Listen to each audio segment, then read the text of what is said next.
Pada tahun 2057, matahari sekarat dan semakin lama semakin meredup. Keadaan ini membuat bumi hampir membeku dan tentunya ini mengancam bumi dan umat manusia.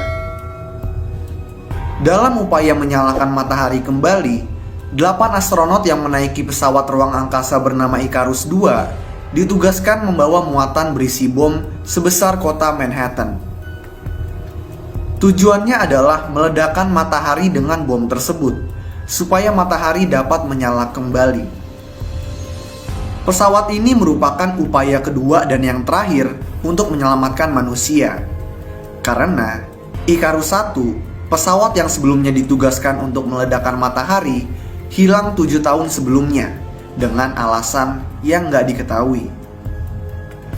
Setelah kehilangan kontak dengan orang di bumi karena efek mendekati matahari, petugas komunikasi Icarus II bernama Harvey menemukan sinyal darurat dari Icarus I saat mereka melewati Merkurius. Karena takut misinya gagal, fisikawan bernama Kappa merekomendasikan kepada Kapten Kaneda agar mereka mengubah arah dan pergi mencari Icarus I. Kappa menjelaskan kalau ini merupakan percobaan terakhir mereka, karena kedua bom yang dibawa Icarus I dan Icarus II telah menghabiskan semua sumber daya fisil manusia. Nah, maka dari itu, menurut Kappa, pertemuan dengan Icarus I akan memungkinkan mereka memiliki 2 kali percobaan.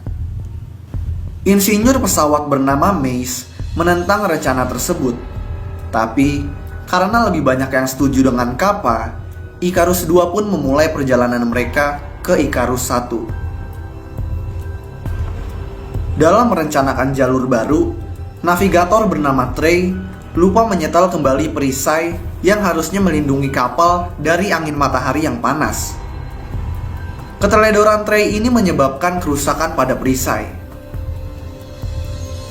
Kaneda dan Kappa pun pergi keluar pesawat untuk memperbaiki perisai, sementara pesawat membelakangi matahari. Tapi, kebakaran di taman oksigen pesawat yang disebabkan oleh pantulan sinar matahari menyebabkan pesawat secara otomatis menyesuaikan diri dan kembali menghadap matahari. Kappa kembali masuk ke pesawat, sementara Kaneda mengorbankan dirinya untuk menyelesaikan perbaikan. Trey menyalahkan dirinya sendiri atas tewasnya Kaneda dan hancurnya taman oksigen. Karena perasaan bersalah yang terus-menerus, psikiater bernama Searle menilai Trey membahayakan keberlangsungan misi. Jadi, Searle pun membiusnya untuk sementara waktu. Icarus II akhirnya menemui Icarus I, dan mereka memasang pengunci udara yang menghubungkan kedua pesawat tersebut. Kappa, Searle, Harvey, dan Mace naik ke Icarus I, meninggalkan co-pilot bernama Casey dan ahli botani bernama Corazon di Icarus II bersama dengan Trey. Nah, ternyata setelah diselidiki, Icarus I masih memiliki taman oksigen dan muatan bom yang masih berfungsi. Tapi sayangnya, komputer pesawat telah disabotase, yang membuat pengiriman muatan bom kedua menjadi nggak memungkinkan. Mace kemudian menemukan video yang ditinggalkan oleh Kapten Pinbacker, yaitu pemimpin pesawat Icarus I yang sangat religius. Pinbacker mengatakan kalau misi tersebut sengaja dia gagalkan, karena dia berpikir sekaratnya matahari yang bisa memusnahkan umat manusia ini merupakan kehendak Tuhan. Para anggota Icarus I ditemukan tewas di ruang observasi matahari, terkena sinar matahari tanpa memakai jendela pelindung. Nah, tiba-tiba pengunci udara yang menghubungkan kedua pesawat hancur secara misterius. Ini menyebabkan 4 anggota terjebak di Icarus I. Mace menyarankan salah satu anggota tetap tinggal di Icarus I untuk mengoperasikan pengunci udara secara manual. Ini dilakukan supaya anggota yang tinggal dapat melempar 3 anggota lainnya kembali ke Icarus II menggunakan pelepas vakum untuk mendorong mereka. Searle pun kemudian memutuskan untuk tinggal. Nah, di Ikarus 1 ini cuma tersisa satu pakaian antariksa. Kappa kemudian dipercaya untuk memakai pakaian antariksa tersebut. Dia juga memiliki tugas untuk membawa Harvey dan Mace yang cuma membungkus diri mereka dengan insulasi pesawat. Saat didorong ke Ikarus 2, Harvey terkena puing-puing dan terlempar keluar angkasa, kemudian mati membeku. Untungnya, Kappa dan Mace pun berhasil bergabung kembali di Ikarus 2. Di sisi lain, Searle yang terjebak di Ikarus 1 memutuskan untuk bunuh diri. Dia memasuki ruang observasi matahari, membuka jendela pelindung, dan terbunuh karena paparan sinar matahari yang berlebihan. Di dalam Ikarus 2, Corazon memberitahu, karena kebakaran yang terjadi di taman oksigen, pesawat kekurangan oksigen. Jadinya, oksigen hanya tersisa cukup buat 4 orang aja. 4 anggota pun kemudian berdiskusi untuk membunuh Trey yang ada di ruang isolasi. Dengan pemungutan suara yang berakhir dengan 3 lawan 1, mereka setuju untuk membunuh Trey. Saat Mace mencari Trey untuk membunuhnya, dia malah menemukan Trey udah bunuh diri terlebih dahulu.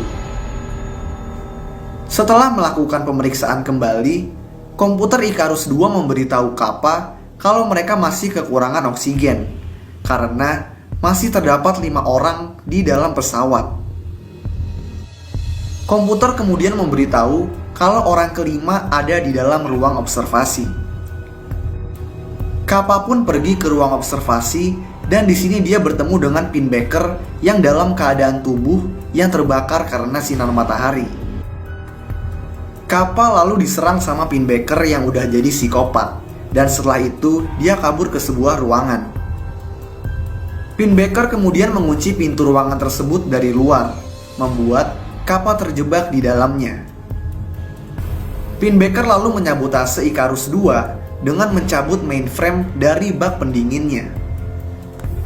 Dicabutnya mainframe ini menyebabkan server komputer Ikarus 2 mati. Pinbacker kemudian membunuh Corazon yang ada di taman oksigen. Setelah itu, Pinbacker mengejar Casey yang kabur ke dalam muatan bom. Sementara itu, Mace yang berhasil mengaktifkan kembali mainframe secara manual, kakinya terjebak di bak pendingin dan kemudian mati membeku. Di sisi lain, Kappa menggunakan pakaian antariksa dan kemudian berhasil mencari cara untuk membuka pintu ruangan. Dia kemudian memisahkan muatan bom dan berjalan ke pintu depan pesawat. Saat muatan dan Ikarus 2 terpisah, Kappa menggunakan pakaian antariksanya untuk terbang ke muatan. Ini dilakukan supaya dia bisa mengemudikan dan menyalakan muatan bom secara manual. Saat dia mencapai muatan bom, pendorong muatan menyala dan membakar Ikarus 2 sampai meledak. Kappa lalu masuk ke dalam muatan dan bertemu dengan Casey yang lagi bersembunyi. Mereka berdua kemudian kembali diserang Pinbacker, tapi kali ini Pinbacker berhasil dikalahkan. Kappa kemudian berhasil menyalakan muatan bom secara manual dan mulai mengemudikannya menuju matahari. Ketika sudah sangat dekat dengan matahari dan muatan bom mulai meledak, Kappa menemukan kedamaian dan menerima kematiannya. Nah, di bumi, tepatnya di pelabuhan Sydney yang udah membeku, saudara perempuannya Kappa mengecek pesan terakhir yang sebelumnya udah dibuat sama Kappa di awal film. Dia kemudian melihat matahari kembali bersinar dengan sangat cerah. Ini menjelaskan kalau Kappa telah berhasil menyelesaikan misi. Lalu film pun selesai.